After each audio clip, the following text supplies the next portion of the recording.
Scott and I have been working on this American Indian Studies course for the Grand Prairie ISD, and it's supposed to go statewide. And this section is actually not the section I was working on. I was in charge of citizenship, I think science and technology, and something else, not in charge, but just involved with. And then as I started reviewing the history of the government strand, so this is how they have it all set up, I guess by state law, this is how it's going to be broken down. And I looked and I realized that the government information was all post-colonial, all the treaty-based governance that happened, and nothing about our traditional ways of governance of our people. And so I was trying to think through who I could talk to about it.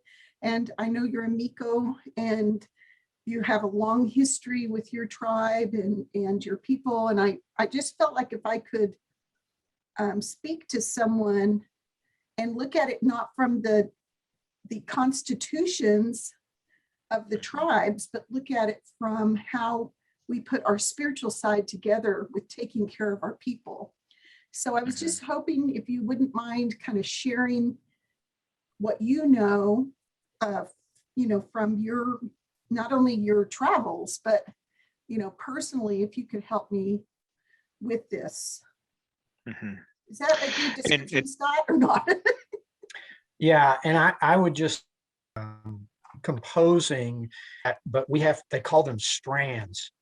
And my basic understanding is that this is basically the topics that teachers are to cover. And then the teachers develop their own lesson plans. So we're not down that far into the weeds of what an individual teacher would be doing on an individual day in their class.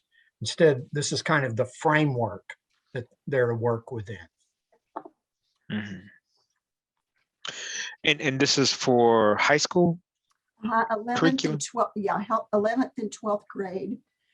And and what we're trying to do is actually have two things. One is kind of a description of what we want taught, and then helpful hints so that we can specifically say, look at the Chickasaw Constitution of 1906 and compare it with, anything that we think they might be able to find tidbits about to look at things. We want to give them help. So the stuff we're talking about right now, you don't find that. There's not really information. And that's I was just going to say the strands are determined by the state of Texas.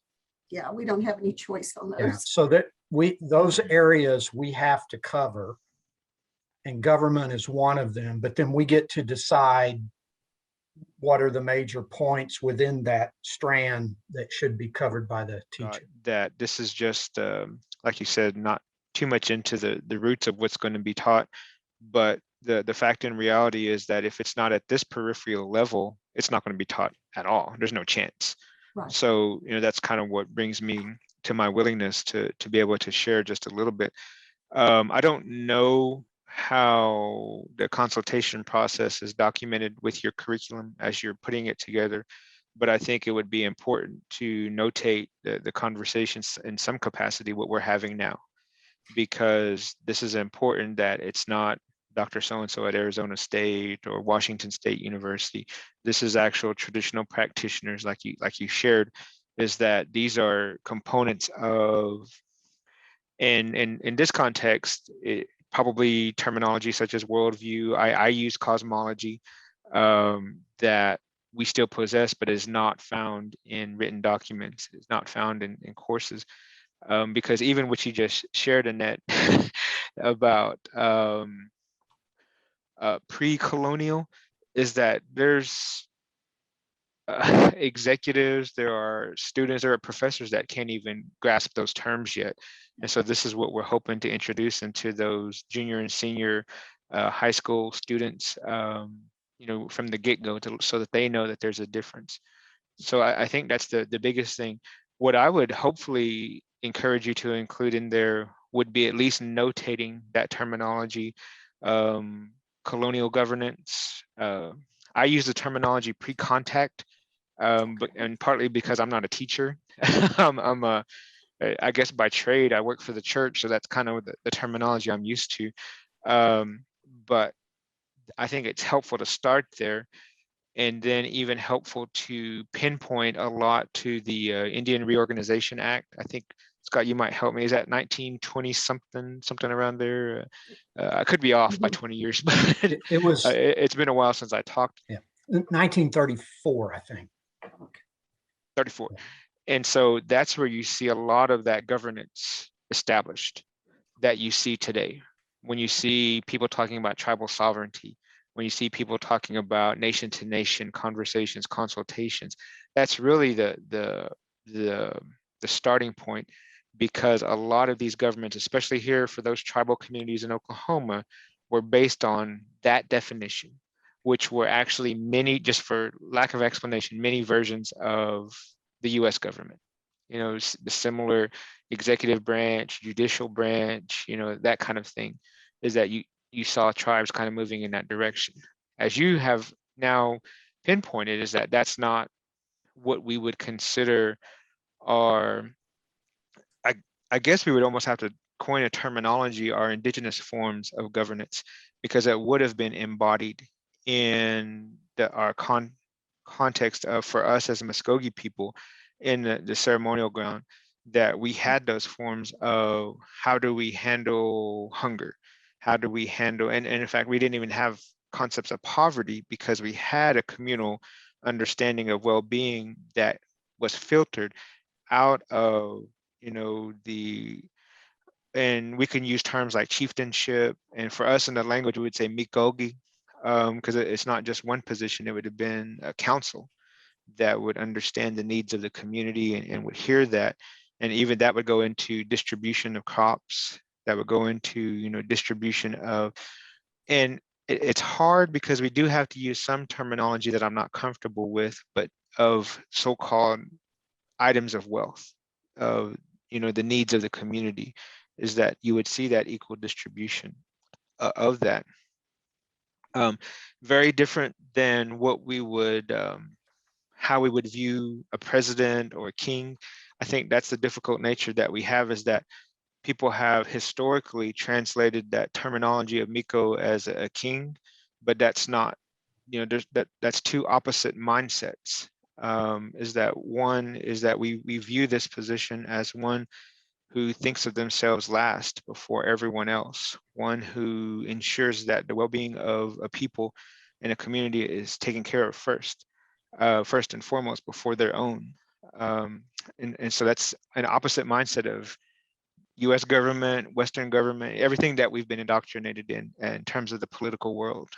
And so just acknowledging that, I don't know how much into detail we need to go in high school curriculum, but at least bringing home that there's a pre-contact form of existence that has been there longer than this country's been alive. And I think that's important for them to take away. And I know we're guided by state legislature guidelines and that kind of thing, but just acknowledging that. So for us, it would have been in the form of ceremonial ground. This goes, not just into that well-being of food distribution and things of that nature, but this also goes into governance. At one point, you would see people having the authority, and even, Scott, we still have this authority that I don't think anyone would keep me, bring charges against me, that when someone trespasses onto our ceremonial things, we have a right to detain them, to keep the purity of what we're doing intact. And there's all kinds of oral stories of people who had been carousing and drinking alcohol and things, disrupting, and they were actually, and I say detained, but they were actually tied up to an oak tree. And that's our right. And even you might think of a few years ago, you might even think of a few years ago when someone came onto our property at a fragile time when we were finishing. The things that we had to do is that we had a right to take that to another level. And even we could have called our jurisdictional police force to have them arrested for that time. But that's not the route I chose to take, because I make those decisions out of a different world, a world of compassion, a world of love, a world of forgiveness, a world of purity that I'm asked to see even those violators in that capacity. But as we know, people don't always listen. So sometimes you have to do something. So you kind of see that over the years. Now, I will say this, and that every day, as every day goes by, we lose a little bit of that understanding of that ancient world of governance. So I think that's the difficulty, is that you ask me, you ask someone, you're going to get 100 different answers. And we're all at a different place of knowledge in understanding what that pre-contact existence looked like. And that's probably the biggest challenge that we have today, is because, give you an example, there's not an election cycle that goes by for the Seminole Nation of Oklahoma or the Muscogee Nation, where we're not sitting there telling these technically elected officials, tribal council, principal chiefs, that kind of thing, that they are not the cultural bearers of our knowledge and wisdom and praxis of being Indigenous. And sometimes they sit there and they're in shock because they've never heard that before. They don't even know that pre-contact world existed and is still in existence. And so that's the dysfunction, and you can contribute that to historical trauma, displacement, all of those things. A lot of people, I even wrestle with this a lot. They say that the Christian church is our tradition. And I'm sitting there and I just kind of, and I'm ordained, and I'm sitting there just shaking my head like, no, this is something that was forced upon us. So I think just if we can somehow introduce that concept of pre-contact, pre-colonial, and even just defining what colonial means. I'm not sure if our average student would understand, because we've been so indoctrinated. It's just the birth of the United States, the 4th of July is this weekend, all of these things, it's just accepted, that we don't challenge that. Like, oh, colonial. Oh, and even, I don't know how far, this is probably post high school and graduate work, but connecting those dots to doctrine of discovery, connecting those dots to these moments in history where that facilitated the colonizing efforts of this continent. So what I would say is that all of that is the starting point. And just maybe, I know we don't probably in that introductory documents for the teachers, we don't have time to go into great detail for just, let's say, for the Muscogee people, but somehow bringing home that there's this pre-contact world that was in existence, that was much more in detail, more details existed, but it still exists today. This would be a statement that would hold true to an intertribal understanding. So even as I'm talking here, I'm sitting here. I did a small thing for the First Americans Museum here in Oklahoma City that's opening up in September. They asked us to come over there last week, and so we did a small little ceremonial thing. But the week before, they had all the Cheyenne peace chiefs come over and do something for them. Is that these are ways of operating that, our existence that is founded on our understanding of the world and the cosmos, that each of our tribes, even though they're under threat of losing this knowledge, we still have pieces of that. And so, all of our tribes, I hope that this kind of paragraph or whatever it looks like in the curriculum would be that introductory notion, at least to acknowledge that no matter what tribal community that you come from, that's really how we exist.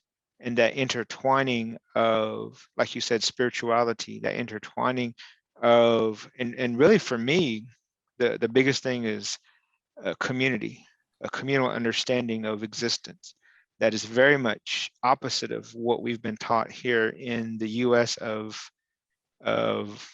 personal success, individuality, that kind of thing that permeates, even permeates this pandemic that we're trying to get out of. Well, that's my personal rights. I'm not going to wear a mask, even though people are dying, all around us. That's a foreign concept to Indigenous thought. Even you mentioned that's, my exposure to communities abroad is that you see that commonality in various places of the world, of the well-being of everyone. I give you an example of that is a few years ago when I was in northern Norway in the Arctic Circle, and we had Sami people that were welcoming us, and they come over and they have a practice they call the yodel, where they sing songs in the Sami language. And one of those songs, they said, "We're telling you as our visitors, welcome home to Sami land. Welcome back home," is what he would say. So that, it's a way of embodying that this is, you are us and we are you. You're welcome to be here, but welcome back home. And I'm like, well, I've never been here before, but you're welcoming me as if this is where my roots are. That's Indigenous. And so I shared songs in our language, and I said the same thing back. I said, when you come to my territories, I hope that I can welcome you as you have welcomed me back home. So that's a mindset. That's Indigenous, and that's what permeates what we would consider governance.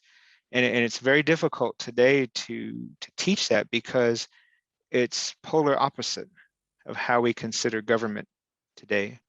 We use terminology like power. We use terminology like control. Every US election, how many times do we hear the president is going to be the most powerful person in the world? We hear things like that. And I'm like, really? So we challenge that definition of what you think power is, because that president has no power to stop a hurricane. That president has no power to stop, for us in this part of the country, a tornado. We live in respect of this earth mother that nurtures us, and that's how we govern. We recognize our place in all of creation, and knowing that we are just one small piece that isn't to adhere or to harm any of our neighbors, whether it's human, whether it's plant, whether it's animals, and even some of our tribal communities. And for this one, I'm thinking of George Tinker, who talks about Osage Cosmology, when he talks about even inanimate objects that possess the Wakanda spirit. Wakan, I think is what they believe, what they say, that even those rocks are to be reverent beside, and this is how we exist. For us that are still practiced today, that we're asked to respect all of that, the natural world, to the point that when we're at our moment of purity, doing our ceremonies, that we're not even to, kill a small bug that may be in our presence. That's how we look at things. And so, I can go on for hours, but I'll stop there, and hopefully that can give maybe an introduction to the need, because what you're pinpointing, Annette and Scott, everyone who's working on this, is actually a tenet that has to be at some level recognized, or else it's going to be one giant step to the continued process of the extinction of our Indigenous peoples, because we're all being pushed into one direction. In fact, we're being dictated to what it means to be Native American, American Indian, Indigenous. It's being defined by entities that are not Indigenous. Society, church, government, on and on. And this has happened for a couple of centuries now, but we're seeing it come to fruition in our day and age, when people have, no more recollection of what it means to be Choctaw, what it means to be Chickasaw, what it means to be Muscogee, what it means to be Seminole, what it means to be Cheyenne, and all of our tribal communities, that we're starting to see that dwindle. So I'll pause there. I don't know if you have any other questions, or just talking off the top of my head, Scott. I have a million of them. So one of the concepts that seems to be very colonizing is the concept of being worthy. so that government helps those who are worthy, which is a completely different concept than how we view everyone as worthy. And so in terms of, our leaders being concerned about the whole community, how would you describe the difference in the worldview of looking at everyone within our community as having equal value, having equal needs for, love, food, water, safety, security, all those things that I know you are thinking about, praying about all the time, versus our Eurocentric model, which is, as of yesterday, that $300 from the federal government is no longer going to be yours. You need to get back to work. Which is, it's a completely different way of thinking, and who decides that, of who's worthy, has a long history too. Can you just talk about governance, a different view of governance in terms of everyone being important? And I think for us today is that we still face the same challenges of forgetting the value and the reverence that we take to all of life and the energies of life, because we live in the same world with each other. I think, if I'm not mistaken, I think we were at a meeting together at Fort Worth, when before the pandemic, is that I had to drive down there in the world, stop at the gas station, look at Buc-ee's there in Fort Worth, all of these things. We're still susceptible to all of these influences, getting mad, doing these things, watching the US governmental political world unfold, all of these things that eat away even at our understanding that if there was a day and time when we could live in the fullness of our community, we would be constantly reminded by those characteristics of the value of life, of the value and understanding. So I would acknowledge that, we struggle as well, but it all goes back to, that foundational piece and understanding that we're just one small component of all of creation. And that goes into I don't want to sound too churchy, but a world that we can see and a world beyond that world. I'm thinking of Scott, our last conversation about New Testament, is that's too Pauline for me in concept, the things that are seen and things that are unseen, which is not even Pauline, that's philosophy. But don't get me started on all that. But we have that embedded in our speeches and embedded in the ceremony itself, is the acknowledgement that there's a beyond, that there's even a cosmos of our ancestors still in existence. And all of these things bear witness to the life and the decisions that we make of taking care of them. This concept is something that from our youngest moment, that at one time in history, we would have been reminded of that from the time we were born to the time we leave this walk of life. And really it's so foreign, in our world, that where do we even start? Because I think I do better when I personally teach, when I can acknowledge moments in history that we can at least pinpoint when the changes occurred in our understanding, in our kind of what we're being taught. And I do think this concept of not being worthy, I do think you have a direct link to the influence of Christianity. I believe you have an influence to a concept that I teach about in from the context of the church, is imperial understandings of, I say of Christianity, but it can be imperial understandings of governance too. That, at what point were we indoctrinated that someone had to be worthy of water? Someone had to be worthy of bread. Someone had to be worthy of shelter from the elements. Someone had to be worthy, just to be acknowledged. I'm thinking of even how we view so-called undocumented people, is that these are relatives of creation that, we've constructed, under falsehoods, this system of oppression is that, I've said publicly at gatherings, no one's ever going to stop me from giving water to the thirsty, of, providing what I can to those. And even just a side note, Scott, is that at one time we did house people that were so-called undocumented. And I forgot about this. It's been like 20 years ago, but I stood up in front of a congregation. I said, so if this is who you say you are, then you would provide them a place that's safe for them to live.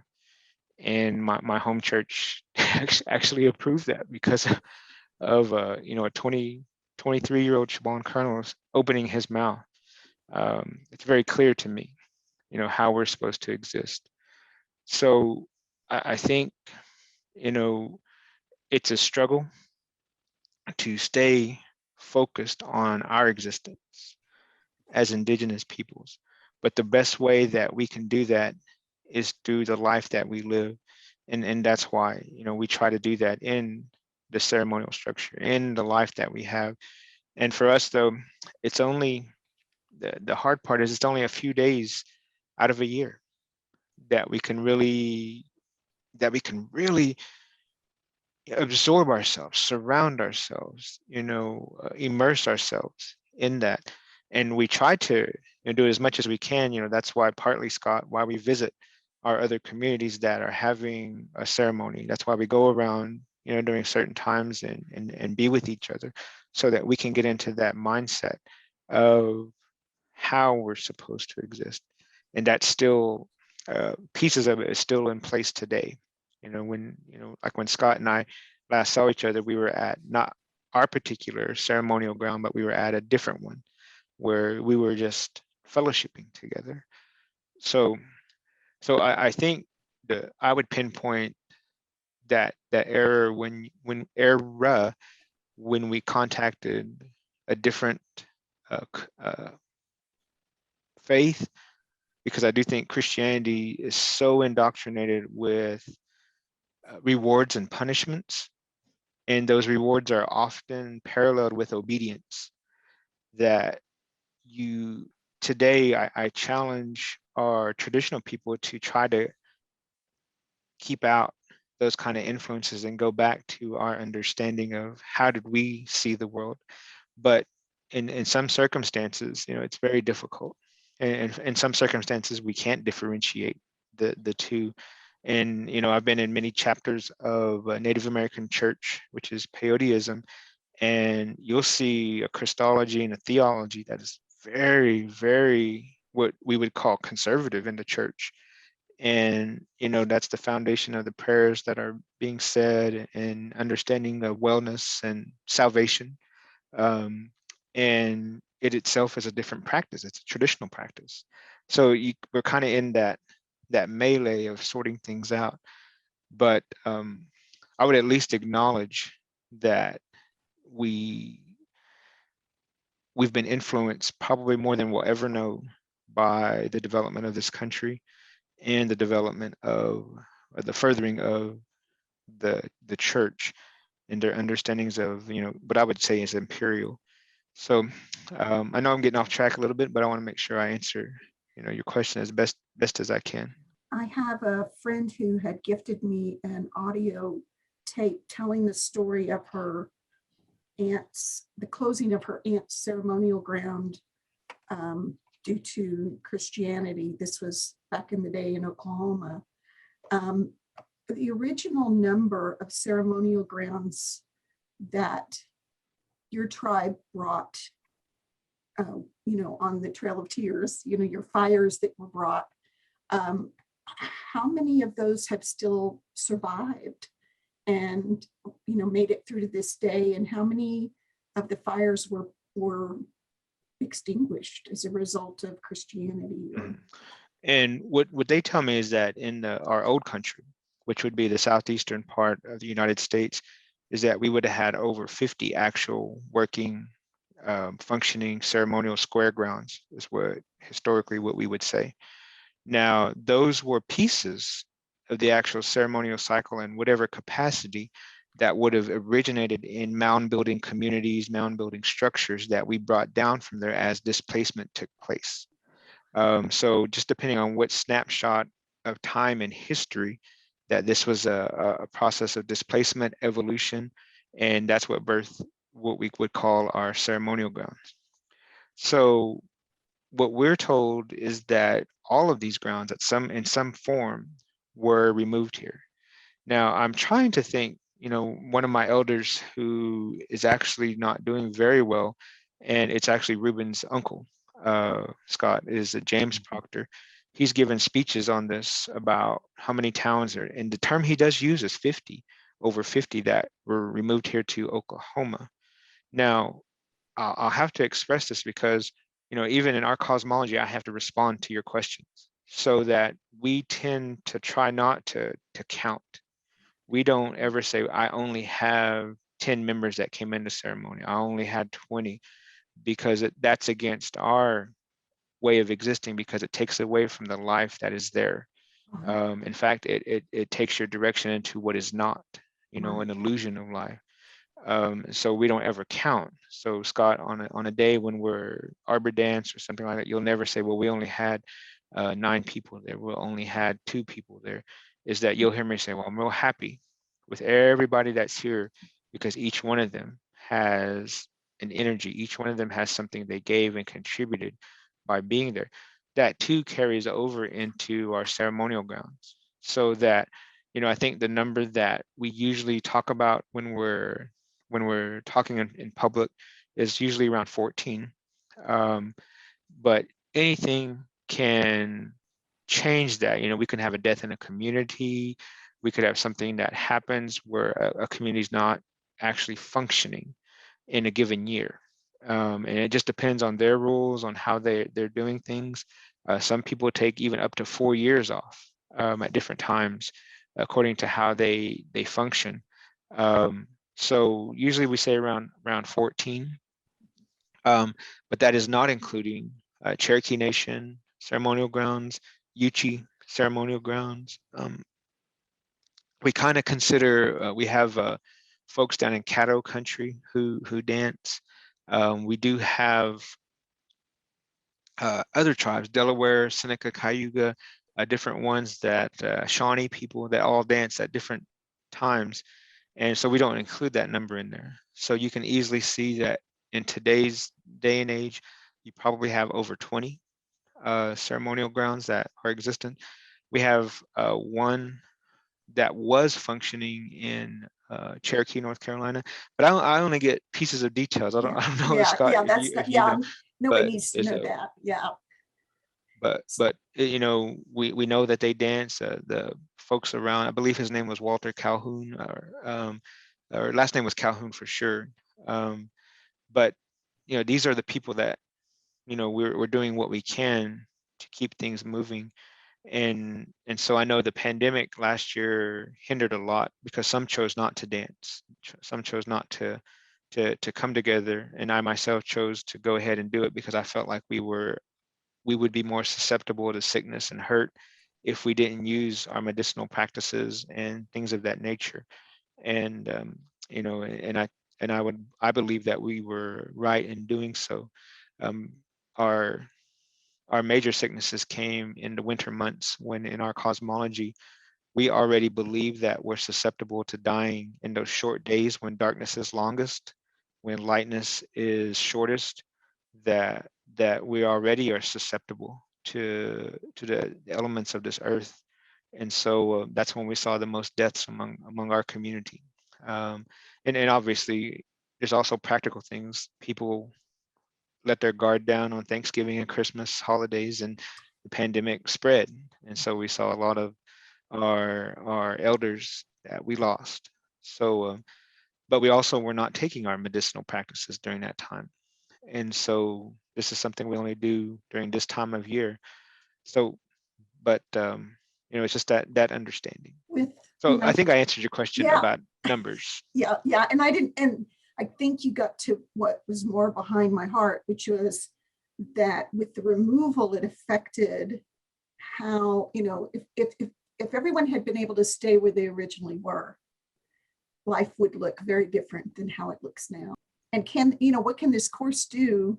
Basically, if we let children know, look, within our communities, you're going to see a government that's very visible on the internet, but there's a form of governance that has been there from time immemorial that has to do with caring for everyone, taking care of everyone, and also handling difficulties that people are having. We look at it as punishment in this Eurocentric model, but what about restitution? What about forgiveness? And how is that maybe viewed as another piece? The Seminoles had their light horse group, right? And I don't know how that was connected in with the stomp dance grounds. I don't know how all of that was connected in history. But could you talk a little bit about, I guess, how crime would be handled different from a governance type of situation too? And there was and this is going back into even in the early 20th century, mid 20th century, is that there was actually corporate remembrances of whether it was capital crimes, different things, of families having that, in the context of the ceremonial ground, families actually having that right to take one's life from murder as retribution. But that family also had the right to release that burden during that green corn ceremony, during that time of forgiveness that it would be through. So you actually see that, kind of carrying over into the modern world. Now, I don't know what that relationship would have been to like a light horse structure, to the government that was birthed in the 20th century. I'm not sure how all that would have carried over. I know there probably are elders out there that could give a better explanation of what they remember that looking like. But I know in our context, there was a historical remembering of, that releasing of that burden. And really at the essence of that ceremonial, for us, it's that green corn time of renewal that forgiveness is actually talked about. And that would have carried over into even smaller offenses as well. That, this is something that harmony was brought in, at least, and it's not ever going to be perfect forever, but at least for a small period of time, that everything was in accord. So we were able to do that. But with relationship, directly with what was blossoming in terms of a tribal government, I'm not sure with that relationship. I do think there would have been a high emphasis on the judgment of a ceremonial ground, because even today you see that in tribal courts, is that if there's a Muscogee or somebody like us that gives an opinion on what needs to be done, it is recorded and is influenced by an actual judge. I've seen that happen, and we've even been conferred upon for certain things. So there's a influence there, although it's still under the jurisdiction of a municipal court, that kind of thing. So I think at some point in time, that would have been more prevalent. That understanding would have been more easily understood, I guess you could say. But I think with a lot of things, we're kind of losing that corporate memory of that era, that way of existence. And Annette, my mind just went blank. There's more to that. That was the last part of the question. There were two other pieces to that question. I'm almost 65, so I will not remember the second part unless it's really important. So don't worry. So usually I have a pen, and if there's like three pieces or parts of a question, I try to write them down and make sure I go back to each one. But I know there was a couple of other things I wanted to respond to, but my mind went blank as well. I have family on Zuni Pueblo, and had some chance to talk with some elders there, and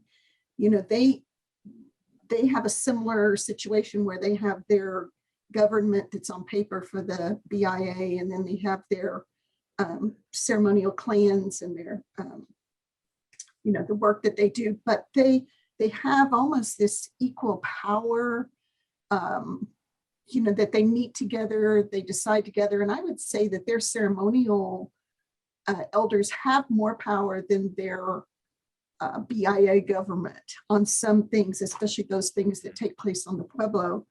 And they have mechanisms for handling discipline of children, ceremonially, for like offenses at school.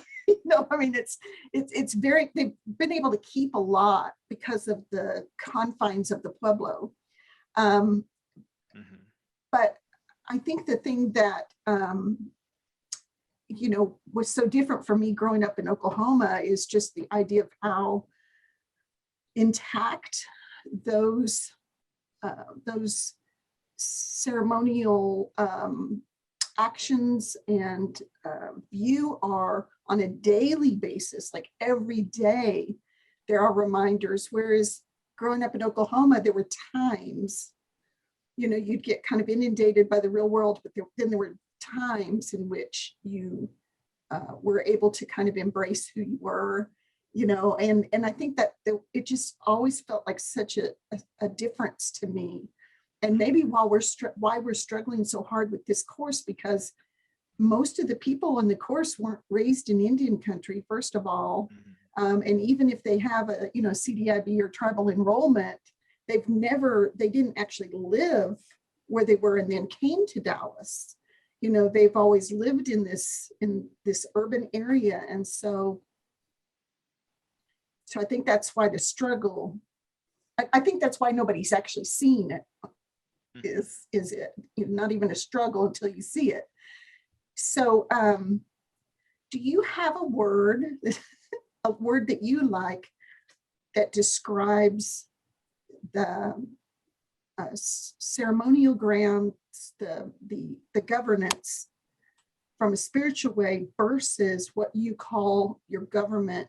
I'll call it the BIA government way of your tribe. Is there like a word you like to use? Or nothing, I'll have to give this some thought, because it's almost like we're going to have to put a word in place, because the way that we would view it is that when we say ceremonial ground, when we say, and even I'm placing on it like worship, I'm using these terminologies that we usually wouldn't say, but it's implied that this is everything that tribal government is not, that governance is not, and it's understood that way. And so we've never really said, we're different, we've never pointed it out, unless, I'll take that back just a little bit, unless it's like an election time, that, what you're describing for Pueblo communities, I think is actually inspiring. And I was actually going to mention that you'll see in those Pueblo towns, the actual traditional ceremonial people that still are somewhat isolated from the outside world, which has protected the integrity of what you're describing with children, all of those things. And those are some of the most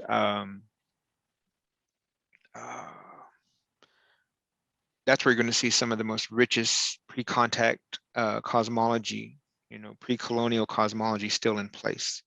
I will say that everything is under threat though today, that, the way that we would speak about it is that we may be only one generation or two from even jeopardizing those kind of things. Because I think you're absolutely right that, in Oklahoma, it's a little bit different, partly because of all the forms of displacement that we've gone through. And I actually just got off the phone earlier today with one of our tribal court judges who's actually putting together a book that I may or may not write a small piece for. I'm not sure yet if I'll have time, but it's just of remembrances of stories we used to tell. And what I say is that because our identity and the characteristics of that identity has been so antagonistic to society, especially in Oklahoma, that we have watered down that it's actually indigenous cosmology. We've never acknowledged it as a rule, a law, a way of existing. We've just laughed about it and said, oh, this is what we used to do. And we possess that still to this day, but we don't know we possess it.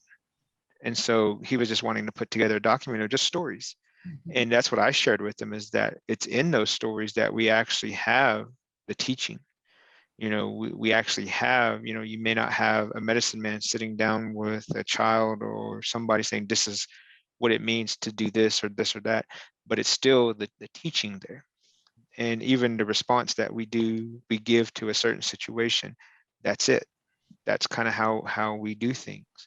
And we don't even know it. One of the things, I'll give you an example of that, is one of the old chiefs of Halebi ceremonial grounds. His name was Daniel Harjo.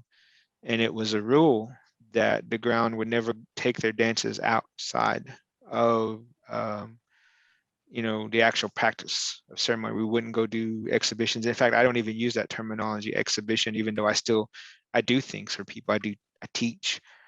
And my father-in-law asked him one day, he said, will you sponsor this dance for the Muscogee Creek Festival that's usually in June?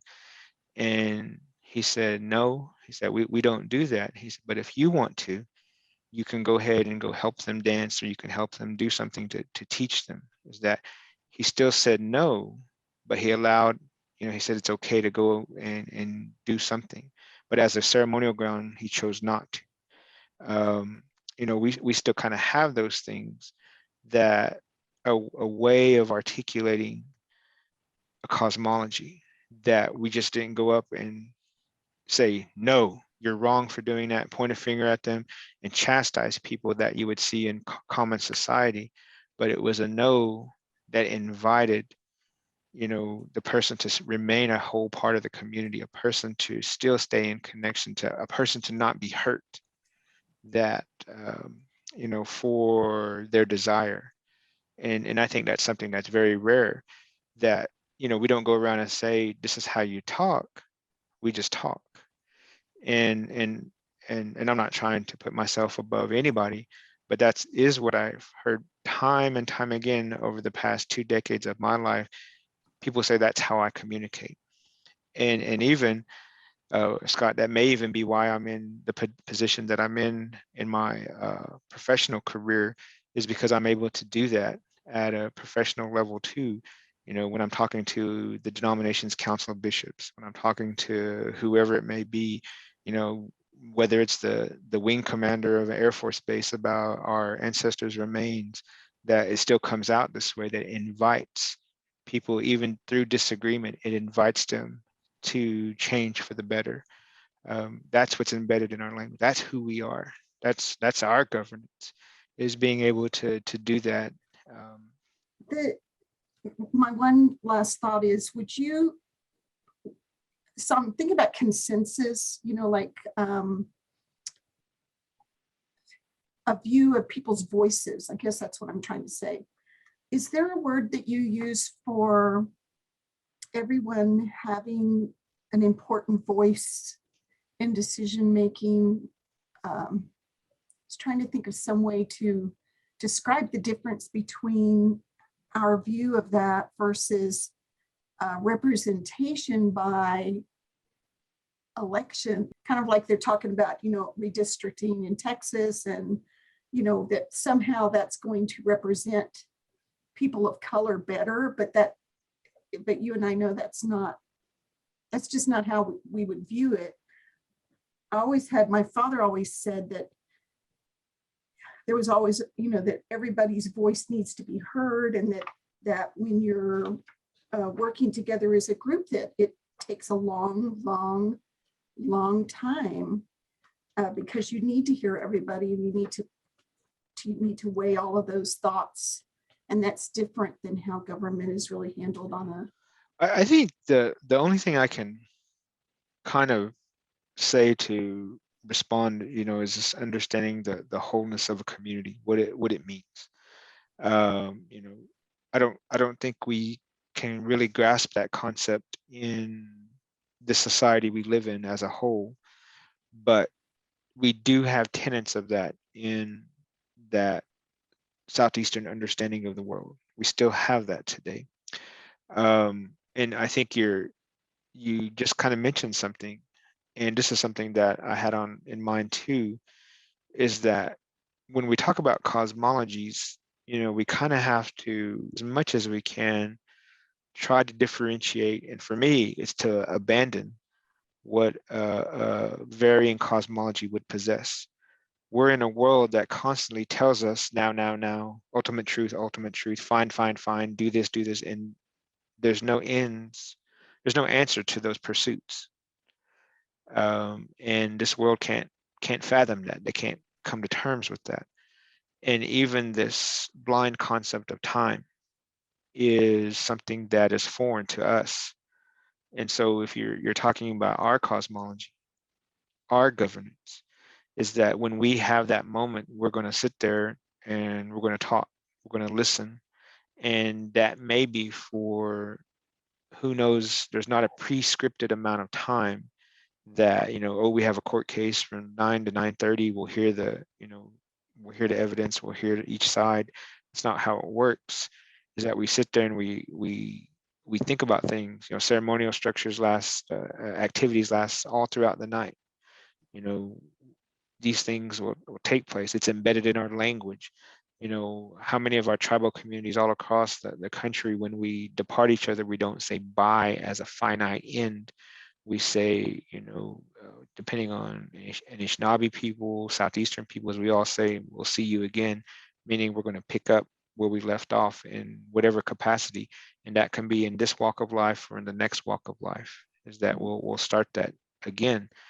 That's embodied in how we articulate justice, how we articulate offense, even removing the concept of anger, as we sit there and we think about things, as we think about the bigger picture,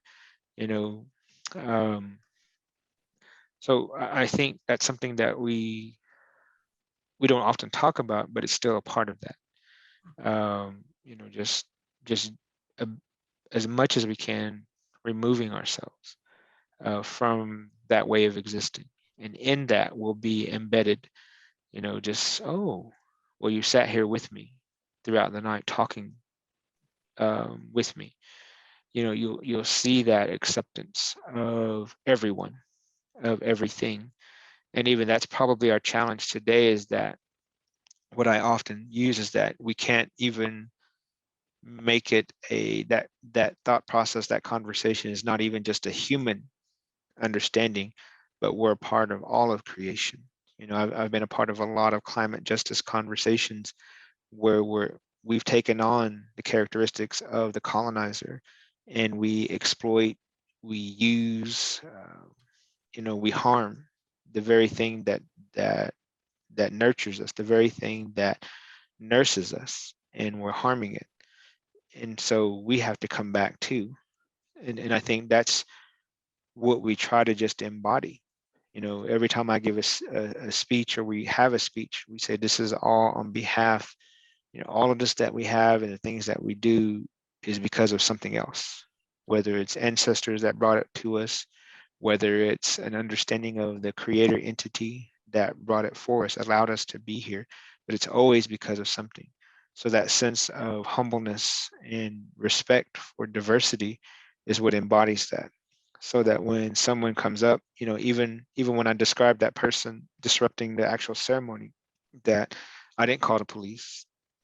I didn't call. Now, we did make arrangements that when we're at that moment, we're making sure our gate is secure so people don't come in, but we could have, but we didn't, because of that same respect. And even things that I think about is that if I was aggressive in responding to him, it probably could have caused more trouble in the long term.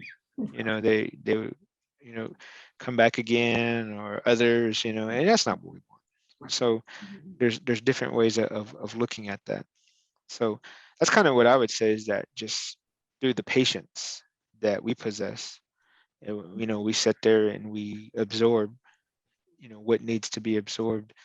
And as time goes on, we'll understand on what needs to be done, whether it's reconciliation. I do think we need to be cautious with that concept of forgiveness, because in the ceremonial world, I think it's free to talk about. But I was just on a call yesterday on Sunday, and the Christian church, and I just have to be blunt, white society is they have a constant complex for forgiveness, for reconciliation. even though they have no right to it. And I don't know. We listen to country music in our household, so like you might think about several months ago. I don't know if you know who Morgan Wallen is. He's a young country singer, and he was in Nashville, and he was on a drunken tirade coming home, and people recorded him using the N-word. And the next day he just wanted to say I'm sorry and then go on with life. Well, that's kind of what white society does. Is they think that equality has been established because you said you're sorry, even though the tenets of racism are still there. Nothing has changed. Is that time will tell if you truly are sorry and truly do change. And that's kind of what we're in. Is how many times have we seen that? Even the people on January 6th. Well, I didn't mean to. Well, but you did it. There's consequences. That were caught on video, that they just want to say, well, I didn't mean to, and everything be okay. Well, you haven't restored the balance. So I'm cautious anytime we want to say forgiveness and reconciliation, especially when we look at two entities and one has been harmed and one has done the harming, is that reconciliation and forgiveness may never come to the perpetrator of harm. And I said that on that call yesterday, is that you have to prepare yourself for that. Is that, as long as the harm is still occurring, you have no right to anything. Now, Indigenous peoples, we're going to do what we have to. We'll go through our own cycle of trauma, our own forgiveness, and we're going to come to wellness. We'll do, we always have. That's why we're still here today. Right. We always have. But, I can still see people with all of our residential school cemeteries now being unearthed again, everything that's going on. And really there's, and I never defend the church. I'm not here to build churches. I'm not here to convert people. I'm here because the church is sick. What they're discovering is what I've been saying has been going on for most of my career. But you have a movement now that says, abolish the church, abolish the church. You have 4 churches, I think, now in First Nations communities that have been burned down. And that's the anger that we have of everything that's going on. What I would say to our people at some point, though, is that we can't live in that anger. That's a private conversation. That's something internal that we say we have to seek balance and wellness. That's us. But that forgiveness may never be offered to the church. It may never be offered to the government, because that cycle continues to this day, to this very moment. It's still going on. Still going on. And that's why we're talking English to each other right now, is because of that cycle of violence that has taken place. So those are the things I hope that people realize, that we're in the midst of that. And by recognizing the difference in governance, spirituality, and how it is intertwined with each other, that violence will stop. So a big old speech is just because I'm cautious, because I'm okay using that terminology in ceremony of forgiveness, reconciliation, because that's what we strive to do. Balance between the genders, balance between creation, all of that, whether it's sweat lodge, whether it's stomp dance, wherever it is. Even I have relatives that are sun dancers, whatever it may be. But I know this country, though, they think if you just say, I forgive you, they're done. The work is through. That, it's all over. And things can go about the way they were. And that's not what we want. We want the harm to stop. So, and that's what I'm always going to be, is I'm always going to be thankful. And I'm never going to say anything. And that's why I went ahead and we had our first ceremonial 2 weeks ago. I didn't tell anybody until after I was done. We go into fasting, we can't drink water, we can't eat, and we do all these things. And when I came out, I could feel my neck stiffening back up. And I said, okay, pop the Motrin in, and I took my antibiotic. That's all right. And still was having small, low-grade fevers, but it's not in our place to say, worry about me. All I could think about was the children and everyone else that was there, their well-being. Right. And that if anything disrupted that dance, it disrupts their well-being. that's who we are as Muscogee people. Right. And that's what's preserved us. So like I said, I don't mean to put myself out there in any way, but that's what. Well, thank you again so much for this. It's just always wonderful. My organization has been collecting videos of elders, and we're trying to preserve things. And I'm glad we have some people have passed on, and we have their words still with us. So but I appreciate, I think you helped me kind of go down a different path that I can approach this committee with, that I feel so much better to me.